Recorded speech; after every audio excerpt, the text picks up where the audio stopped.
Welcome to the state of our world, and today we're discussing education in America.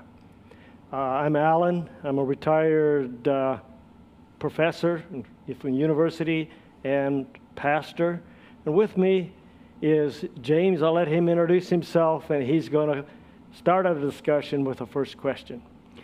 Yeah, my name is James, and I'm a pastor here in the Walla Walla Valley, and been here for a little over 2 years. And so today we're going to be talking about education, and really, as with most of our conversations, Alan, really the topic is a pretty broad topic because it covers from the home all the way through school. And, and the reality is that when you want to talk about the media, that's education as well, because it's programming people's minds. Right. So today we're trying to get a handle, kind of put our arms around this topic.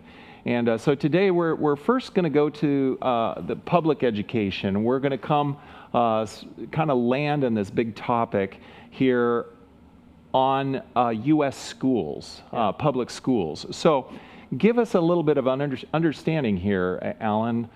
Where were the first schools here in the United States? Yeah, I did some research on this, and it looks like the oldest school was in 1635, the Boston Latin School. So this is before the Revolutionary War, right? The American Revolution. Oh yeah. This is long. 150 years before. Yeah, exactly. Yeah, it was quite a while before. In fact, my great-grandfather probably put his kids in that school. They came to America in 1635. Oh, wow. And the second oldest school was William and Mary. And in fact, their names were William and Mary. That's coincidence, of course. Right, yeah. That was in 1693 that was established. So there have been a lot of schools since. So there's a rich history. And of course in Boston, and I believe, correct me if I'm wrong, but Harvard's, I believe, in Boston, isn't it? It's up in that area. And so anyways, really the United States has a kind of a rich history of stretching back all the way before the independence and the Declaration of Independence. Yes. Yeah. So fast forward from that time to today, how many schools do we have here in the United States, approximately? Well, they say there's about 115,000 schools in the United States. That's a lot. Yeah. Now, does that range from, I'm assuming, kindergarten through what? Colleges? These are public universities, University of Idaho, Oregon State, Washington State University. These are public institutions, state-run institutions to educate the public. Yeah, public schools is 115,000. And there are some private schools. Right. They claim there's about 550 private schools. And so about 17% of the schools in the country are private schools. Okay. So again, very, the ratio is definitely heavily loaded on public education, but private schools. Talk to me about home schools, because in my family, homeschool is very real, because I've got 2 daughters, and both of my daughters, 13 and 16 years of age, they're homeschooled, and that seems to be a pretty good fit for our family. Yeah, well, we did some homeschooling too. You were in South America, we were in South America, Central America, and we were in an area where we were out in the middle of the jungle almost. We had to do homeschooling with our kids, and it was an interesting time. It was really good for my wife. She loved it. So homeschooling is a great way to school. In fact, in the last town that I was, they had a private school, and all the kids came to school, but they did their homeschool assignments there. So it was a fairly large school, but it was a homeschool. Right. So you have kind of a collaboration, kind of a coming together, if you will, to have this group study type experience. Yeah, I thought that was kind of an interesting way to do it, but they seem to be performing all right. Kids did quite well in that school. Right. So And it works very well for our family as well, because homeschool really, it brings the bond between parent and child together, especially my wife. My wife is, she's professionally trained as a nurse practitioner, but she's really dedicated herself to educating our kids. And so she's kind of put her, her career a little bit on the side. She's still staying involved, but really focusing on the kids. And it's really bonded our family together. So, homeschool is the first school, if you will, the first school that a child has. And whether you do it formally or informally, really, the kids learn from their parents. In fact, we were just talking earlier, Proverbs 22, verse 6, train up a child in the way that they should go, and when they are old, they will not depart from it. Again, that involves education. Mm-hmm. And education, of course, begins in the home. And so it's very key. Some kids, before they get to school, are pretty good at reading. Yes. And they may know how to do simple math and everything before they even go to kindergarten or first grade. My daughter, my youngest daughter, taught herself. I kid you not, she pretty much taught herself how to read. She was so motivated. Yeah. She pretty much taught herself how to read. It was powerful. I came home one day, and my littlest one, he was, 4 years old or something like that, and he says, I sat down to read him, like parents do, and he says, I'll read the book to you, Dad. I said, you know how to read? And I said, what's this word? What's that word? I jumped around, because he knew the stories. Yeah. And I jumped around. He knew all the words. I said, how did you know all these words? He says, well, Danny told me what all the words were. Wow. And I thought, wow, their teachers are going to have problems here. Yep. So let's continue here. Are the numbers of schools increasing or decreasing? Is education, as far as public education, expanding or is it contracting? Well, we find that the number of schools in the past 5 years in the United States have gone up about 6%, 6.2%. Oh, really? And enrollment has increased over 10%. So why is this? From your study, what do you think is causative of this? Immigration. Okay. Because they say in America, the average family, the average couple has only 1.8 kids. Well, that's a decrease in the population. Okay. So the only way we could have an increase in new schools and a lot more kids is from immigration. Okay.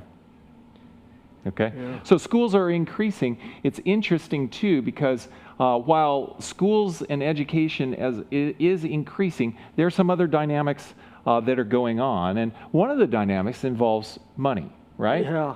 We have a saying, what's the bottom line? So what is the bottom line? What is the cost of public education?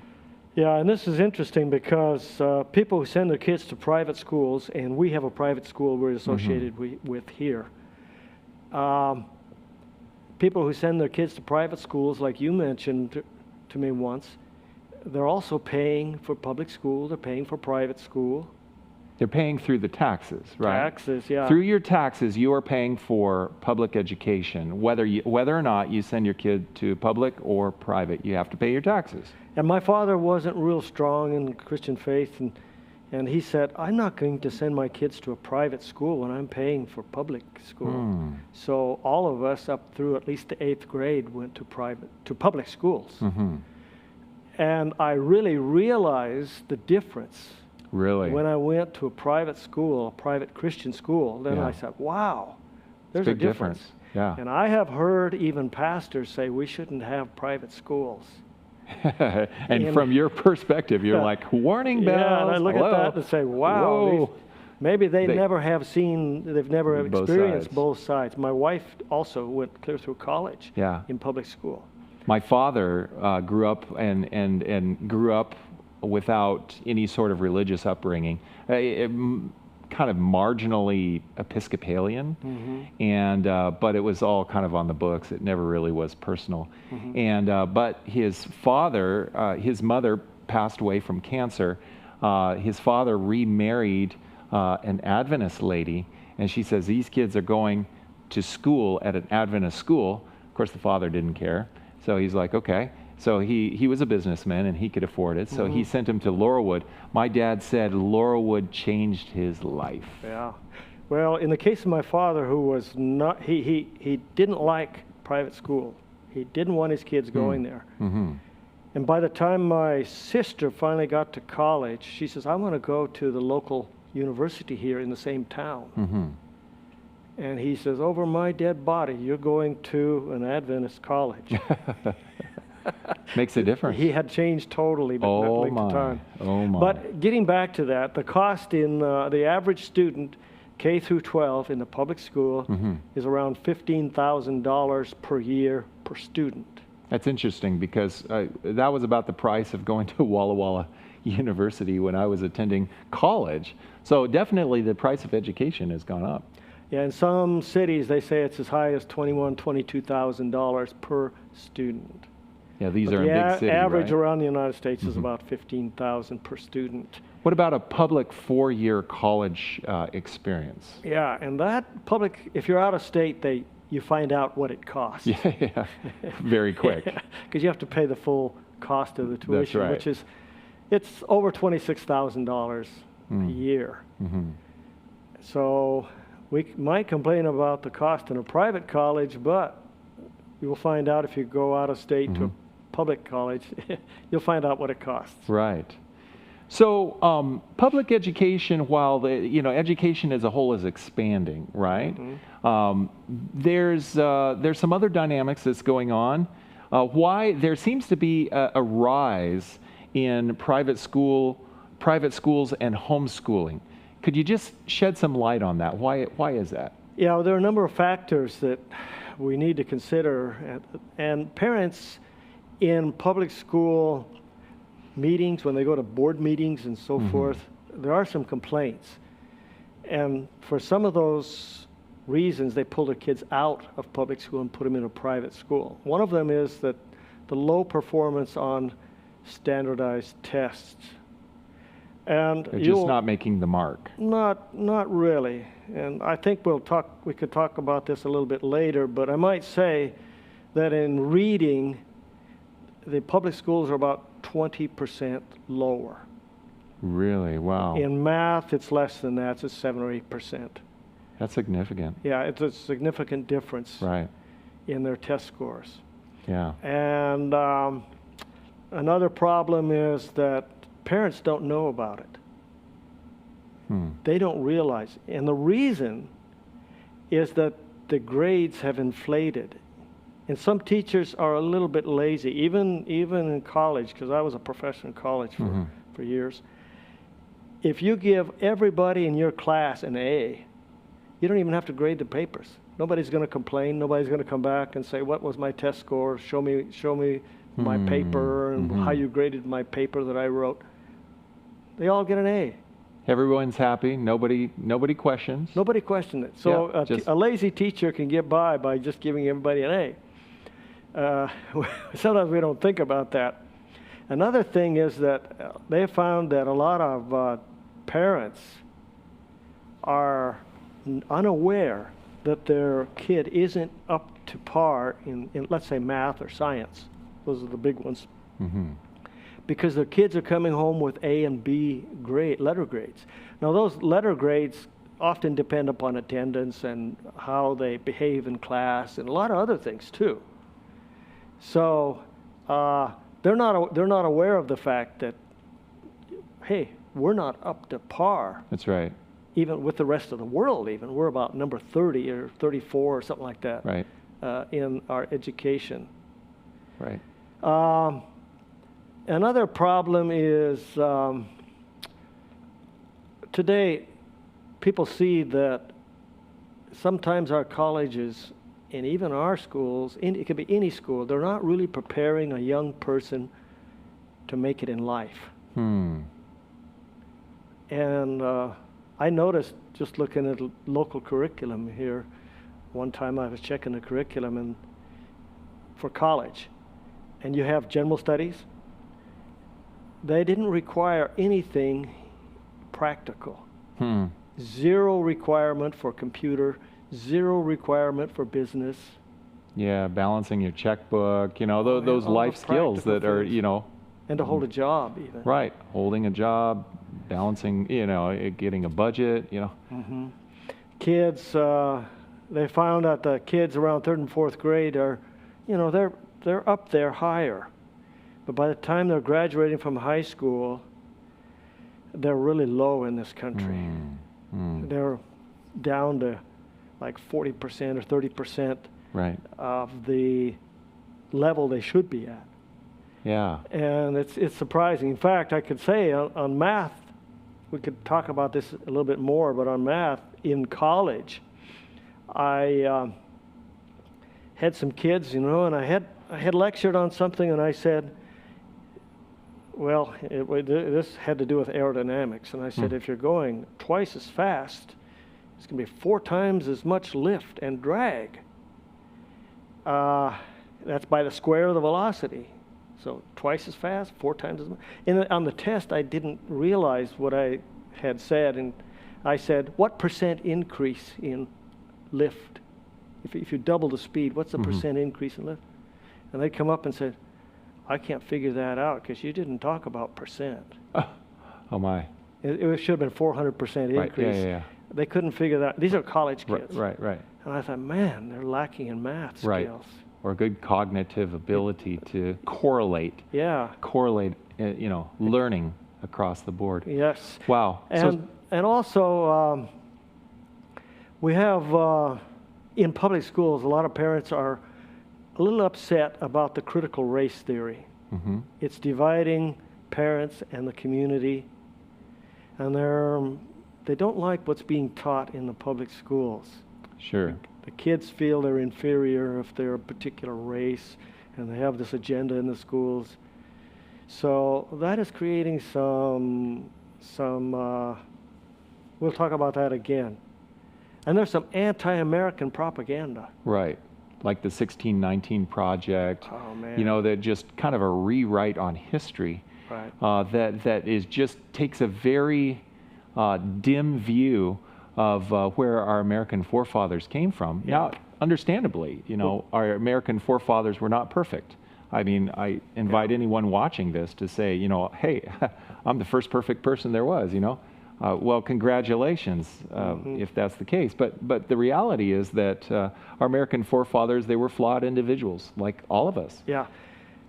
Another thing that is causing a lot of Christians to doubt their kids receiving everything they need in the public school is that the public schools are becoming a little anti-Christian in some respects. And as it relates to prayer, because prayer is a foundational kind of, there are some public schools that are a lot more lenient and allow for this, but some are very hard line, and they're very controlled by hard line. And it seems like that becomes more and more progressively hardline across the board. Yeah, I didn't intend to bring this up, but the last Secretary of Education we had under the last administration said we probably don't need educational board in the United States. We don't need a Department of Education. What? And I would tend to agree. I think it should be on the state and local level. And if a particular area, they're very Christian, like sometimes down the South, the whole neighborhood is very Christian, maybe they would have different norms than a school like in Chicago or one of the big, say, San Francisco. Sure. And let the local district decide what they want. But that is one of the problems some parents have, is this anti-Christian feeling in these schools. Another one is there's a lot of transgender and homosexual promotion, since 9% of the teachers in public schools are LGBTQ. And having boys in the girls' bathrooms, vice versa, sports. The girls don't like the boys when they're competing against them. That's right. That has been a problem also in the public schools. That's right. So, And also in sports, they hit the showers. Then what do you do here? right, You know? right. School dress, sometimes the way that has been a little controversial. Some use uniforms, some don't. Some Right. people don't like private schools because of uniforms. Right. And some complain in the public schools, well, I can't afford to dress my kid like the others. Right. They have this expensive stuff. Right. And my kids at home are pushing me to spend Right, so yeah. much money. You know, they don't like that. Right. I put on there bullying. I wrote down bullying. Right. I think there may be a little bit more of that in a non-Christian environment. Yeah, but it happens. Unfortunately, the sad reality is that it happens even in Christian education. It can happen. And let me say this. When I used to have kids going from a local church going to a higher institution, I'd say, even in our colleges, you're going to find everything that you find in these other universities, the drinking and the drugs and the Right. and sex and so forth. But the percentage is very low. Whereas in the public universities, you've got this peer not- pressure. right. Everybody's doing it. It's not looked down upon. It's kind of No. normalized. The percentage is different. So I tell them, you've got to choose good friends. Even going to a Christian school, choose good friends Yep. because you still can get in trouble. There's more suicide going on among young people today. Mm. Some of it's over the social media. Somebody texted something or put it on Facebook. Mm-hmm. School curriculum. So I mentioned the woke agenda in schools, and we could take a look at some of those things as we move on here. Let's Sure, go to the next sure. question. And see. So concerning test scores, how do U.S. public schools compare with other countries? Oh, wow. They have a program for international student assessment, and they claim that we're 38th out of 71 countries they tested. We're 38th. Now that's a sad commentary because when you talk about the United States, we are the undisputed only superpower really in the world right now, except for China. I think China probably would fit into that category as well. But China still has not reached anywhere close to the level of where United States is in technology and other sectors. But the reality is with education, we've really slid way down the totem pole.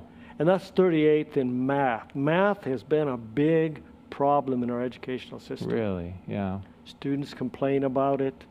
They complain about the teachers. I've even heard students say, the teacher is very closed-minded about the answers. Closed-minded. Well, yeah. I mean, 2 + 2 is 4. You don't want your engineers thinking anything different, right? We're 24th in the world for science. Okay. So Still way down. We're still not up Still there. way down on that. And there's another organization for economic cooperation and development, and it sponsors studies. And they say the U.S. is ranked 30th in math and 19th in science. So there may be some differences in these rankings depending on who Okay. did the study. And there's another organization, the National Assessment of Educational Progress. We're rated 40th, for the 40 percentile for fourth graders in these studies, and 33% of eighth graders, especially in math and proficiency in math. So that's not too good. If we're Yeah. we're only 40%. In other words, if a student should know this much, 100%, and they only know 40%, Oh, wow. and for eighth grader it's only 33% Ouch. of the math that they That's should know painful. for that age. That's painful. That hurts. Yeah, Yeah, very painful. yeah. Yeah. And science is down there pretty close to the same. Right. Right. So- So again, these numbers are unfortunately they're a painful reality that our education, at least our public education, is not really doing what our taxpayers are hoping that it will do. And for that reason, increasingly families are saying, you know what, I think Johnny and Sally need to go to private education so that they can find their Christian values, and find those values affirmed, or we're going to do it ourselves because we think we can do it, and it's not always economic reasons that's causing them to do this. And like I said before, parents are sometimes unaware of this because there has been an inflation in grades in this country. Mm-hmm. You go to college now, and there are colleges where over 50% of the students are cum laude. Right. That was a rare thing in my day. When I graduated from college, they'd say, ooh. Today, there are more people that get the honors than that don't get the honors. Right. And parents, they said in New York City, 90% of the parents thought that the kids were just doing great in school because they're getting A's and B's. Right. And then we come to find out they're way behind. Right. The soup is kind of thin when it comes to education. Not a lot of meat and mostly broth, huh? Yeah. So the fact that your kids are getting high grades doesn't mean they're really up to par. Right. Back in the Little League, it was everybody gets a trophy, right? Yeah, they call that the cupcake generation. Yeah, no child left behind. Yeah. But and you can do that, understandably. You can do that for a while, but eventually you have to pay the piper, and we don't do service to our young people by just passing them through the system without truly education. Education at its very deepest levels is hard fought. It takes a lot of effort. I remember when I was learning my times tables, and I was a little fuzzy on the times tables. The 1s, 2s, and 3s was really not that bad, but then I got into the 5s, 6s, 7s, and 8s and 9s, and it was a hit and miss thing. I remember my dad one time sitting me down and he says, James, you're going to learn this. And I cried, and I struggled, and I worked at it. I remember one afternoon, hours on the times tables, and my dad, he was very hard-nosed, loving at the same time, mind you, but he forced the issue, and education at that point in time was tough sledding. Mm-hmm. But boy, am I glad that he did that. How many adults still remember the times tables? I wonder. Well, I would assume that probably most everyone does. Yeah. But again, the point is that back then you weren't allowed to carry a calculator into your math class. It had to be right up here. It's in your pocket on your cell phone. None of that. There was no cell phone. Yeah. Back in the day, and so it had to be up here, and if it wasn't up here, then you know what? So I am very grateful for that level of hard-nosed education because it has served me very well. Yeah. And so education truly, doesn't mean that we always hand things to people. We force, sometimes it comes difficult, but some of the hardest lessons are the best learned. Yes. So. And so with this challenge, there is a challenge with education, Alan, having been a professor yourself. The challenge is that the teachers, the professors, the schools want their school, their class, their students to look good because it reflects on them. And especially when you talk about a state level, it involves money, right? Yeah. Everything involves money. And so really nobody wants to fund a school that is pushing through dropouts. Everybody wants that school that really is producing stellar students. And so the question is, are the standards staying up there, or is there temptation to maybe just kind of lower the bar so that, hey, you know what, everybody's passing, wonderful. I think that's your next question, probably. Right. There are states in the country that are lowering the bar, and we're right across the border. In fact, we're in Oregon right now, and Governor Kate Brown of Oregon signed a bill that says that dropping the requirements that high school students prove efficiency in reading, writing, or math before graduation. Wow.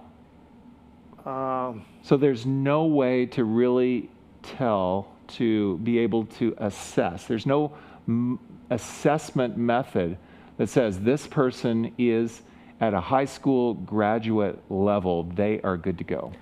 Yeah, their reason they gave was they said it's racist. Because there are certain minority groups that don't perform as well, so you shouldn't have this standard there for graduation. There's another thing going on also in college, getting into medical school. I was reading one day that getting into medical school, some of the Asian students were being kept out. Why? I don't know. We talk about this problem of racism in America. In my idea as a Christian, there's only one race, the human race. That's right. But it turned out that these guys were getting higher, a one-letter grade higher, and better test scores, and only 20% of them were accepted into medical school, whereas 70% were accepted in another group, another minority group. And so there has been a lawsuit, in fact, against Harvard, I think, on that too. Exactly. Recently, yeah. They say, hey, this is discrimination. It's discrimination. It's plain and simple. The test scores that achieve should be the test scores that are rewarded. Yeah. And you know, let me just linger here just one more moment here. You know, if I go to my car and there's a red light on the dash that says there's something wrong with the engine, I can either choose to cut the wire to that red light and say, you know what, the red light is no longer showing, everything must be fine, or I can say, you know what, there's a problem, we need to dig into this. Yeah, it's definitely going to affect technology in our country and Right. advancement, and you know, China will leave us behind. And in some ways they are. Yeah, I think so. It hasn't gotten there. We're still Yeah. the industry leader when it comes to that, but they're working really hard to try to take some of those intellectual rights. Anyways, continuing on though, what do employers say about the need for higher education? That's interesting, because when you ask them on their return on investment, let's say you hire a college student rather than a person that has a couple years experience in the area. Right. They said 67% of them says, no, we don't want the college student. We want somebody with experience. Wow. Well, and why do you think? Unpack that a little bit. Why do you think they're saying, you know, we don't see the value of their four-year degree? They're just not as productive. In fact, I think we can be in school so long that we tend to get away from work. Yeah. You know, it used to be when kids were growing up, they worked their way through school, like I certainly did.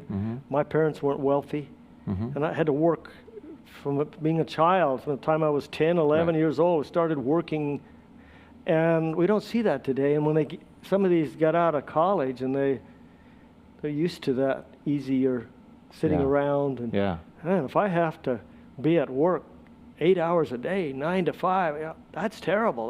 Right. I've even seen students say it is inhumane and affects the quality of life to have to go to a 9 o'clock class in the morning. Yeah.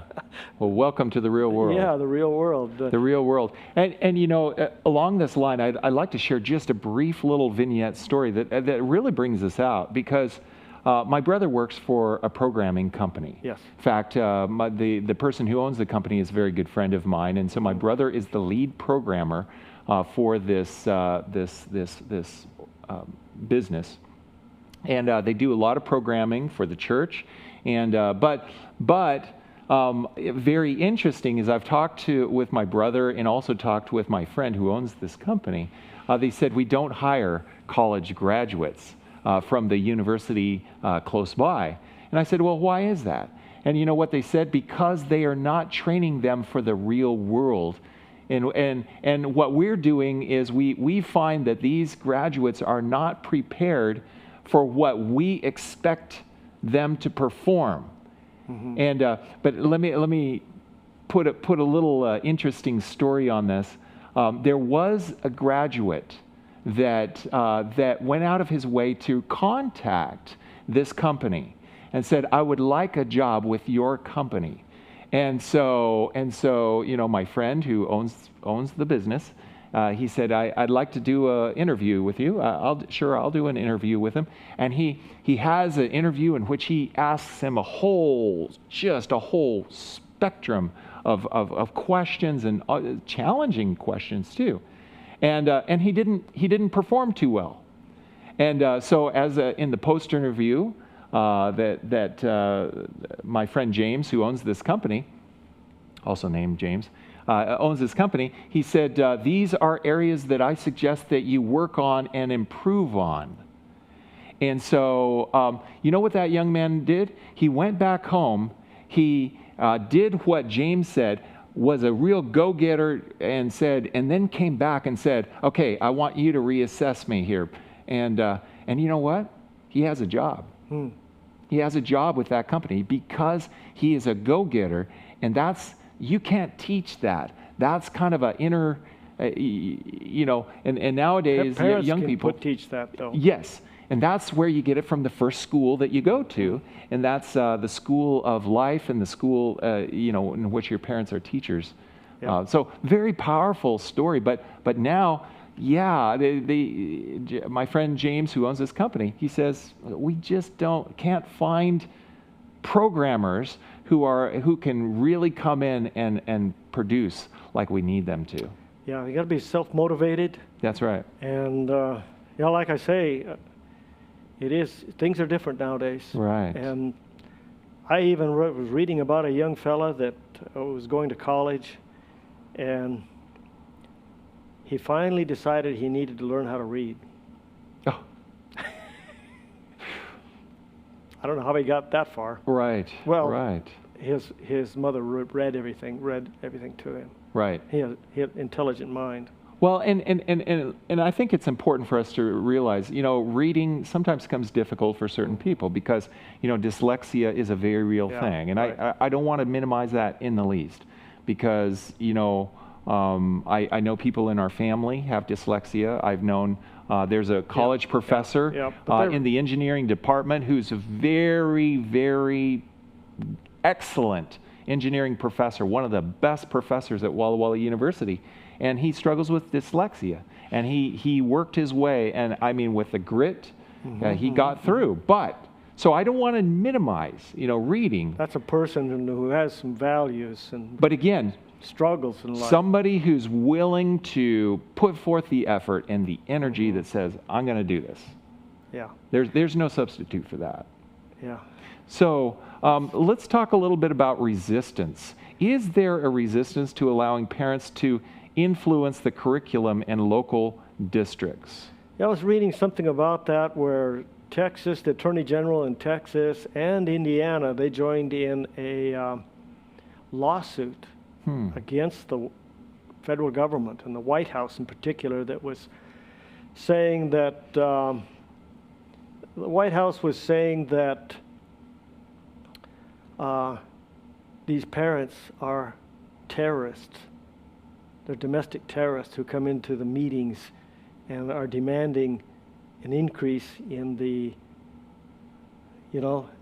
education system. Right. They want to demanding higher standards. Higher standards, and they're called domestic terrorists. And they were wanting to know, we want to see the paperwork on this, calling them domestic terrorists. Right. Right. And that's interesting. But I think more and more, parents are starting to become really frustrated and saying, look, we're paying into a system that is broken and it's not working for us, and we're upset. And I've seen this on video clips on YouTube and so forth. But and I can understand a little bit of where they're coming from. They're upset because they're paying, everybody's paying for this, and when some of these schools are not producing like they promised to. And I was watching a little bit of the Republican primary the candidates. And one of the things that always in the election cycle, whenever it comes around, the candidates are asked about education, because education is one of the pillars of what makes America great, is whether we're able to educate our next generation. Now, the question is, what do a majority of people think about the public school system right now? Well, more than half, I understand, of the parents, they say that 55% of them are saying that they're dissatisfied with public education in America. Now, who did the poll on that? Oh, a Gallup poll. So they're very reputable, okay, Gallup. Yeah. Very reputable. Parents are becoming aware. 55%. And a large part of that becoming aware happened during the COVID-19 epidemic. Yeah. When students were bringing their homework home and the parents were helping them with their homework. And then all of a sudden the parents are like, you're learning what? Yeah. Right, yeah. That was an eye-opening experience, I think, for a lot of people. Yeah. And they saw how poor they were in math and so forth. Right. Yes. Yeah, so education, COVID-19 has definitely become kind of a fork in the road, I think, and we're just dealing with the fallout of, Yeah. in fact, many of the teachers that I've talked to say that the kids that I'm dealing with are delayed because of what happened in COVID, trying to do the Zoom meetings online, and so on, and I know other parents withdrew their kids from public education, and they opted to do co-ops, with other families where they had pods, certain families that would meet together and so on. And then when, COVID supposedly went away, then they're like, we kind of like this. And so I don't think public education has fully recovered back what they had before 2019 when Yeah. it started. Right. So, question, are young people taught to be proud of America today? That's one of the problems they're complaining about in schools. Right. Because a lot of that comes from teachers. Teachers have an influence over these young people that Yes. we can't imagine. They're influencers. Yes. And so, for example, I was listening to a Baptist preacher, and he says, we teach our kids that God created the world and creation, and there's an intelligent design here. But he says when they get into college, the influence of these professors is so strong that 70% of them are leaving the church. Yeah. And so, there's a strong influence there. This recent Gallup poll talking about are they proud of America? Mm-hmm. Well, not too much, about 35% maybe. They say only slightly or not at all are we proud to be an American. 39% of adults say they're extremely proud because they're older generation. And only 18% of those 18 to 34 said the same thing, that they're extremely proud to be an American. As low as 18%? Right. That's pretty bad. It is. Less than 1 in 5. So most young people are not proud. This is by a poll from Axios. They said that they're not proud to be an American anymore. Right. And so again, a lot of this comes from kind of what they call the Frankfurt School of Education, and you can do some research on this. As you look into the Frankfurt School, kind of post World War II, this methodology of educating our young people, especially as it's really taken root.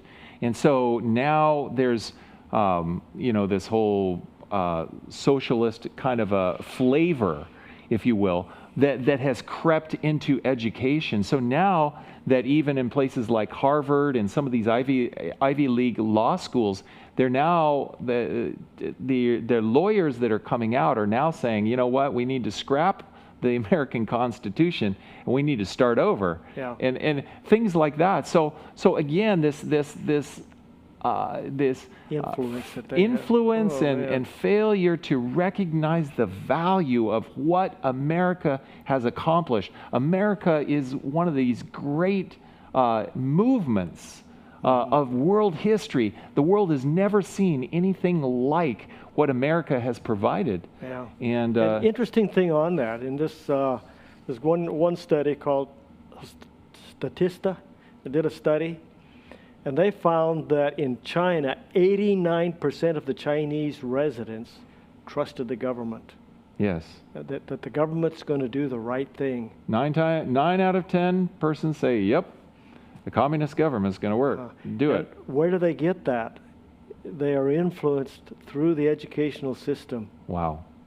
that this is the best government in the world. So that's a sign that education does work. I'm not sure that I quite agree with it- the outcomes. Is it education or propaganda? Well, propaganda, but propaganda is education. Yeah. That is education, unfortunately, in a not good way, but it is education. Recognize it for what it is. Yeah, in India, it was 96% that said this is the best country in the world. Wow.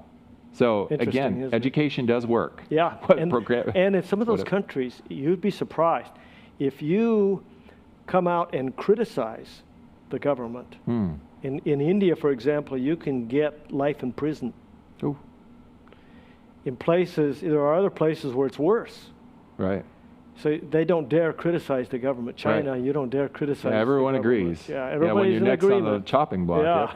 Yeah. Yep. So all the teachers have to teach this, and so they're not taught to analyze, to compare. Right. Critically think. Critical thinking, Yes. And that is, just memorization. we should be, teaching people how to critically think and not just be mere reflectors of other people's thoughts. Yeah. That's true education. So let's kind of shift here and let's talk a little bit about the Bible, because really the Bible is a textbook. Yes. It is part of an educational process, and in fact, the Bible also has a teacher, and the teacher is the Holy Spirit. He will instruct us in all things. And but again, so you have a textbook, which is right here, the Bible, and you have the Holy Spirit, which is the teacher and the guide.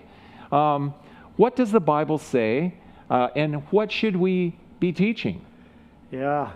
Like in Deuteronomy, where it says, "Hear, O Israel, the Lord our God, the Lord is one." This And is then it the goes Shema. on. This is Yeah. the Hebrew Shema. This is the prayer that every person who's a Jew learns. That's the first prayer that they learn, the first thing that they say in the morning, they say at night before they go to bed, the last prayer that they pray before they die. Yeah, and that's part of that text, because Yeah. it says, "You should love the Lord your God with all your heart, all your soul, all your strength." And he says, "And these words which I command you today shall be in your heart." There it is. And then doesn't that sound like New Testament? Yes. Love the Lord with all your heart, all your mind, all Yeah, your soul. that's exactly right. That's what Jesus said. Mhm. And then it goes on and it says in verse 7, "You shall teach them diligently to your children." That's what parents are to teach their children. So the first line of education is you parents. Mom and dad, you are the educators of your children. Do not push that off onto somebody else's plate and make excuses, because ultimately it's those young years that really are the most influenced. Really, even before they get to grade school. Those are the critical years where the clay is malleable. And when you're using that word critical, I think every church should teach their young people to be critical thinkers. Yes. In other words, compare the different religions. If you're going to try to witness to somebody, you got to know what they believe. Mm-hmm.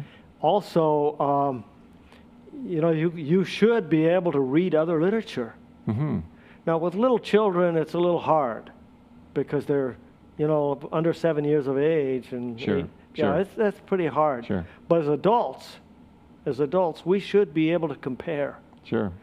and teach them that yes, compare and take what is truly Like from Bereans. God, directly from God. The Bible said the Bereans were more noble than those of Thessalonica because they received those things and they studied to determine whether it was true or not. And Yeah. so Berea, the Bereans, great example of education. Let's continue on here. 1 Corinthians 12, verse 28. Why don't you read that one? Okay, the Bible says, and God appointed these in the church, first apostles, second prophets, third teachers.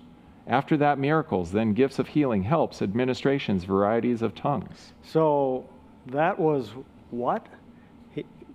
God has sent the Holy Spirit Right. to inspire these people to be apostles, second prophets, and then teachers. Teachers. Apostles is first because the apostles had all the gifts, all of them. Right. But then some are just good teachers. Notice that comes right after prophets, which Right. that's way up there. That's right. That's right.